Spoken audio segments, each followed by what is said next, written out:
Hi everybody, welcome back to day 2 of our Bible story. I hope that you guys are having lots of fun with these lessons and these stories, and with the games and the videos and the crafts. I just hope that you guys are having a blast. Today our story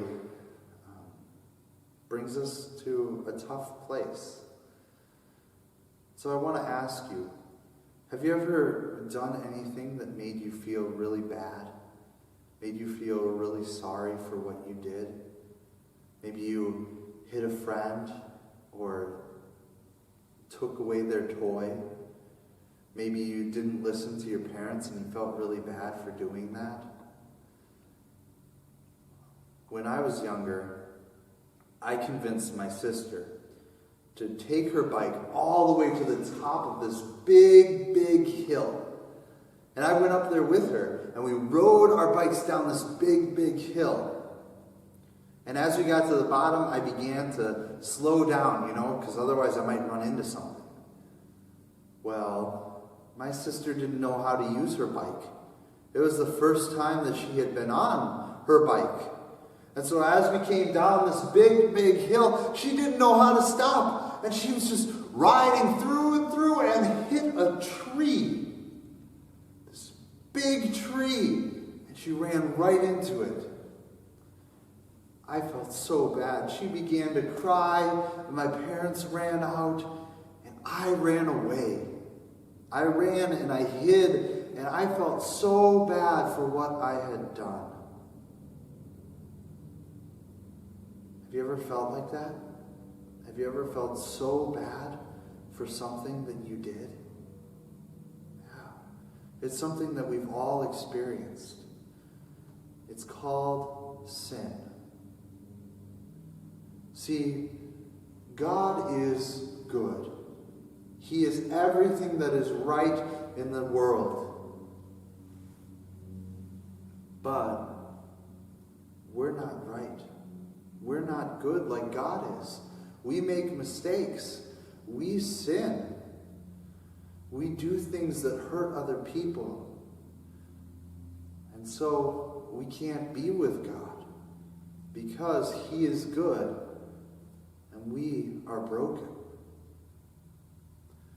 That's kind of what our story is about today. See, remember King David from yesterday? How we talked about how he became a mighty king and his prayer that he would never be alone. That same king did something that was very bad. He wanted something that belonged to someone else. And so you know what he did? He went out and he had him killed so that he could have that thing. That's pretty bad, right? Yeah, he shouldn't have done that. He felt so bad for it. God called him out and said, "You shouldn't have done that." And David felt so sorry for what he had done. And let's listen to what he writes. He says, "Have mercy on me, Lord, according to your kindness and tender mercy. Forgive my sins. Wash away my guilt. Make me clean again." See, David knew that he had done something wrong. He knew that because of what he had done, he wouldn't be able to be with God. He knew that God didn't like what he had done. And so he went to God and he says, "I'm sorry. Please forgive me."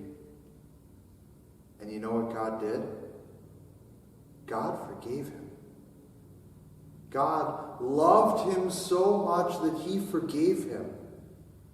And he allowed David to continue being the king. He allowed David to continue to live as God's child. And he promised David that one day David would be able to be with God. And it's the same thing that God promises you. See, God loved you so much that even though He knows that you sin, even though He knows that you have done bad things, He loved you enough to send Jesus into the world, to die on the cross, to take away your sin, your guilt, so that one day you can live with him. There is no more separation between you and God because of what Jesus has done. If you believe in Jesus Christ, you will be with God. That's the promise he gives us. And so when you go to God and you say, I am so sorry, he forgives you. And so then when you go to your friends, the friends who you've hurt, when you go to your parents, the parents who you've disobeyed, or your teachers when you do wrong, when you go and say, I'm so sorry, that means so much to them.